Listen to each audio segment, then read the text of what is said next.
Hello बच्चों, कैसे हो आप सभी। उम्मीद करते हैं कि आप सभी अच्छे होंगे। बच्चों, आज हम सुनेंगे एक पौराणिक कथा दुष्ट सर्प के बारे में। एक जंगल में एक बहुत पुराना बरगद का पेड़ था। उस पेड़ पर घोंसला बनाकर एक कौवा कौवी का जोड़ा रहता था। उसी पेड़ के खोखले तने में कहीं से आकर एक दुष्ट सर्प रहने लगा। हर वर्ष मौसम आने पर कौवी घोंसले में अंडे देती और दुष्ट सर्प मौका पाकर उनके घोंसले में जाकर अंडे खा जाता।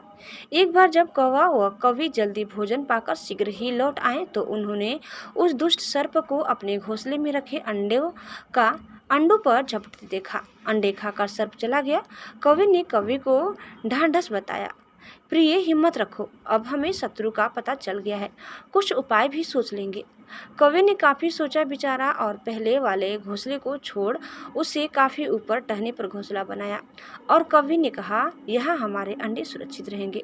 हमारा घोंसला पेड़ की चोटी के किनारे निकट है और ऊपर आसमान में चील मंडराती रहती है।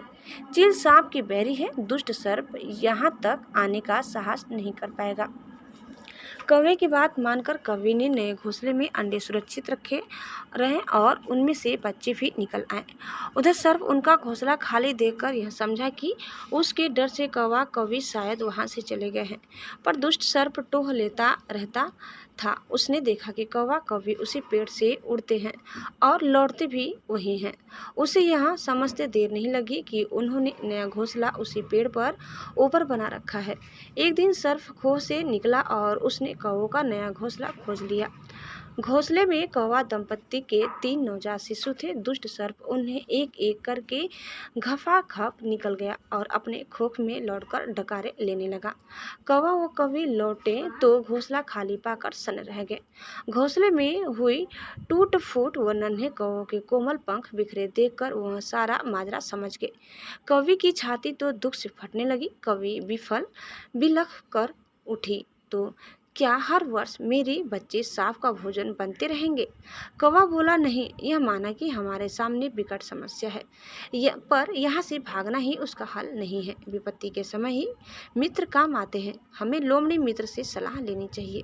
दोनों तुरंत ही लोमड़ी के पास गए। लोमड़ी ने अपने मित्र की दुख भरी कहानी सुनी। उसने कौवा तथा कौवी के आंसू पोंछे। लोमड़ी ने काफी सोचने के बाद कहा, मित्रों, तुम्हें वह पेड़ छोड़कर जाने की जरूरत नहीं है। मेरे दिमाग में एक तकरीब आ रही है जिससे उस दुष्ट सर्प से छुटकारा पाया जा सकता है।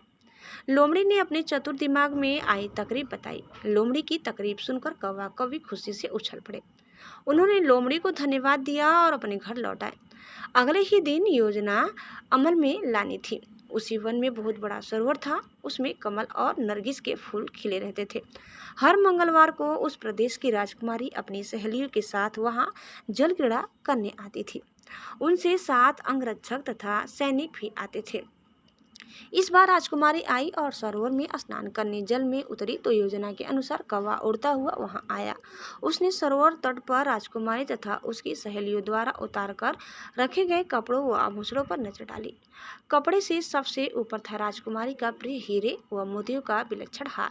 कवि ने राजकुमारी तथा सहेलियों का ध्यान अपनी ओर आकर्षित करने के लिए कांव कांव का शोर मचाया। जब सबकी नजर उसकी ओर घूमी तो कौवा राजकुमारी का हार चोंच में दबाकर ऊपर उड़ गया। सभी सहेलियां चीखी, देखो देखो, वह राजकुमारी का हार उठाकर ले जा रहा है। सैनिकों ने ऊपर देखा तो सचमुच एक कौवा हार लेकर धीरे धीरे उड़ता जा रहा था। सैनिक उसी दिशा में दौड़ने लगे। कौवा सैनिकों को अपने पीछे लगाकर धीरे धीरे उड़ता हुआ उसी पेड़ की ओर ले आया। जब सैनिक कुछ ही दूर रह गए तो कौवे ने राजकुमारी का हार इस प्रकार गिराया कि वह सांप वाले खो के भीतर जा गिरा। सैनिक दौड़कर खो के पास पहुंचे। उनके सरदार ने खो के भीतर झांका। उसने वहां हार और उसके पास में ही एक काले सर्प को कुंडली मारे देखा। वहां चिल्लाया, पीछे हटो, अंदर एक नाग है। सरदार ने खो के भीतर भाला मारा।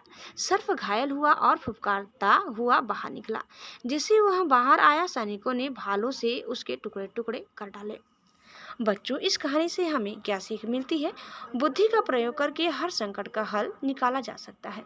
उम्मीद करते हैं कि आपको हमारी आज की यहाँ कहानी जरूर पसंद आई होगी। आपको कैसी लगी कमेंट करके बताइए। चैनल में नए हैं तो प्लीज़ लाइक शेयर और सब्सक्राइब करना न भूलें। धन्यवाद। Bye bye.